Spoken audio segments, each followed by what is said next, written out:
When I first moved into my new home, a quiet lakeside property I'd saved for years to buy, thought I'd finally found peace. The lake behind the house was everything I dreamed of. Calm, beautiful, and entirely mine, or so I thought. Within just a few weeks, things took a strange turn. At first, it was just a few side eyes from some neighbors, a couple of friendly conversations that didn't feel so friendly. I didn't think much of it, till the HOA showed up. They weren't welcoming me to the neighborhood.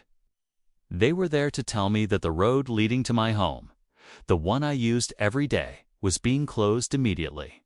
No notice, no warning, just blocked.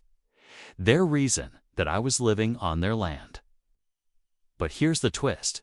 They weren't after my house. They were after my lake. Apparently, the homeowners association had long had plans for the lake behind my property. They wanted to make it a shared amenity for the community part of their master plan.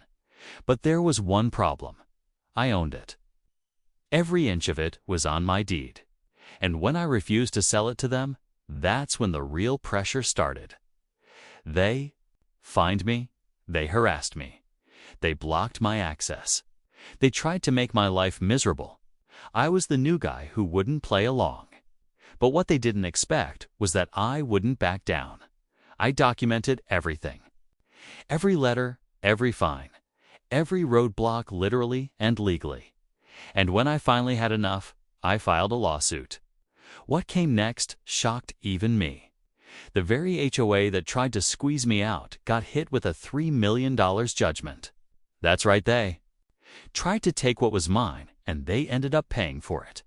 But the road to that win, that's where things get really wild.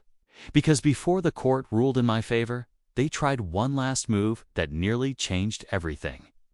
It all started to make more sense when I dug deeper into the HOA's board. Turns out, a few of the board members were also developers, and they had their eyes on the lake for years. My property was the missing piece in a bigger plan they never made public. The idea was to turn the lake into a private park area for the entire neighborhood, boosting property values and giving them bragging rights. But since I wasn't part of their HOA, and the lake legally belonged to me was in the way. At first, they tried the friendly route. One of the board members, Susan, even brought over cookies and started asking if I'd ever thought about donating the lake for the good of the community. I laughed it off, thinking it was just neighborly small talk. But when I said no, the mood shifted fast. Within days, a construction crew showed up without warning and started digging at the edge of the road that led to my driveway. No signs, no explanation, just cones, barriers, and a big road closed. I asked what they were doing, and one guy muttered something about a drainage issue, then got quiet real fast. I checked with the city. No permits had been pulled. Then the letters started. The HOA claimed I was in violation of community standards, even though I wasn't part of the HOA at all.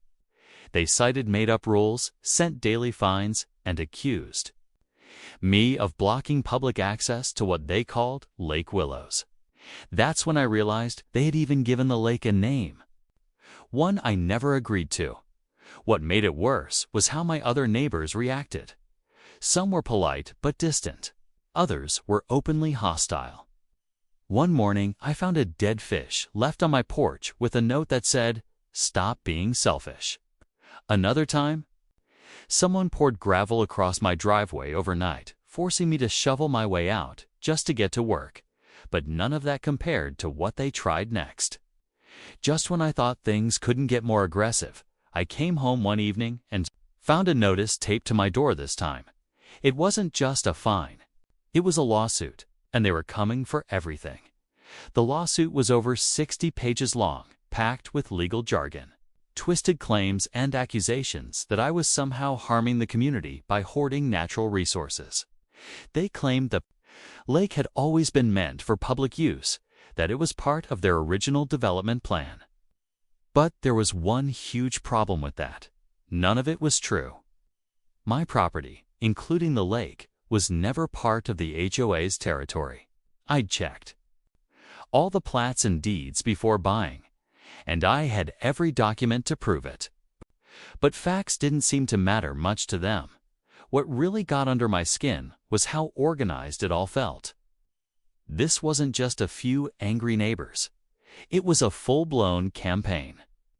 I found out later that the HOA had been holding special meetings without notice, plotting ways to either push me into selling or trap me in enough legal mess that I'd give up. One board member even tried to get a city inspector involved, reporting me for unsafe shoreline maintenance. The inspector came out, looked confused, and said, "Your lake's cleaner than most parks I've seen." Meanwhile, I started hearing whispers from other neighbors.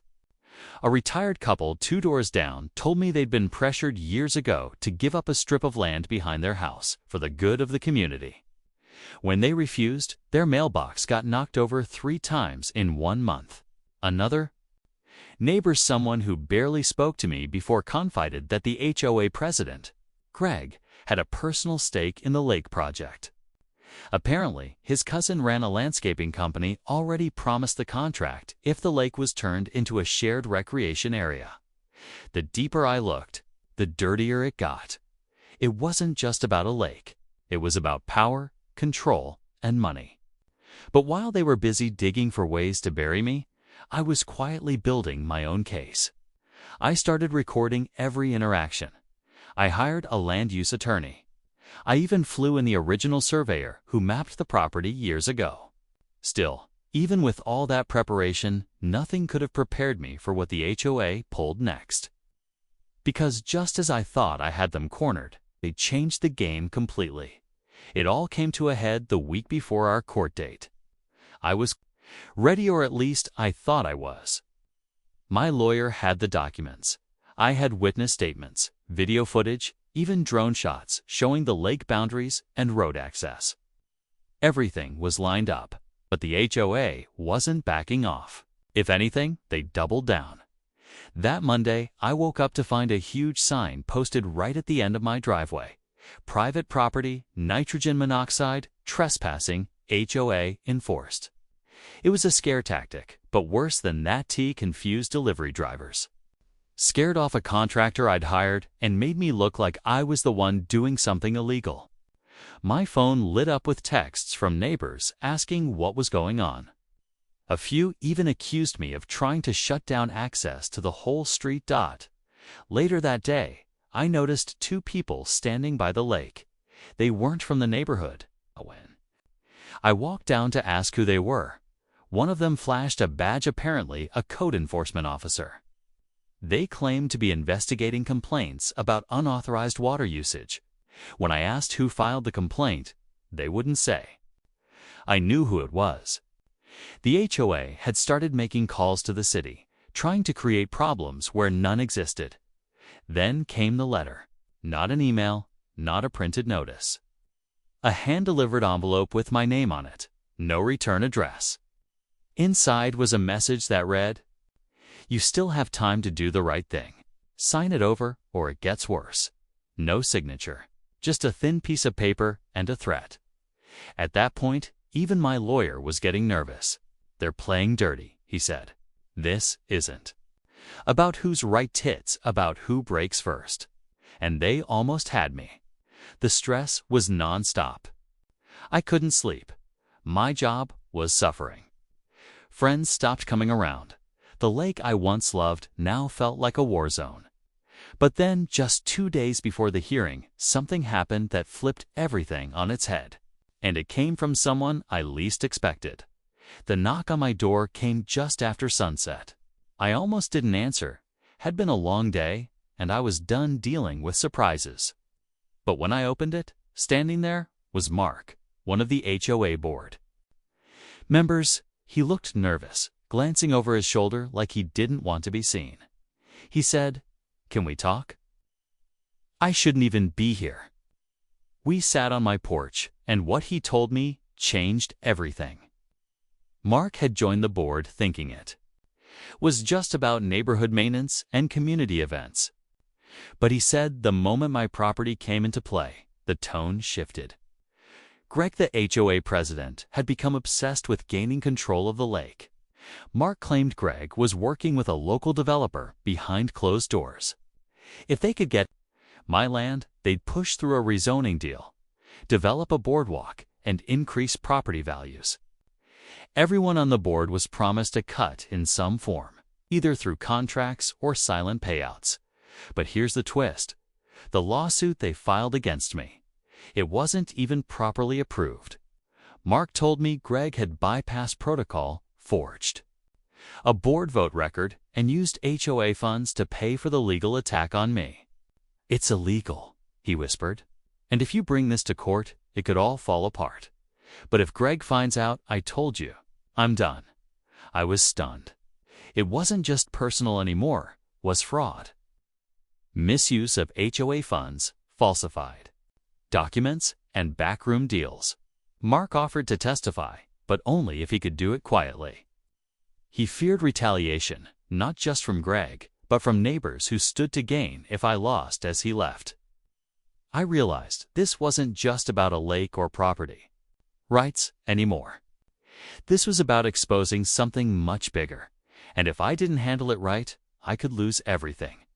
But if I did, I might not just win the case, I could take down the entire operation.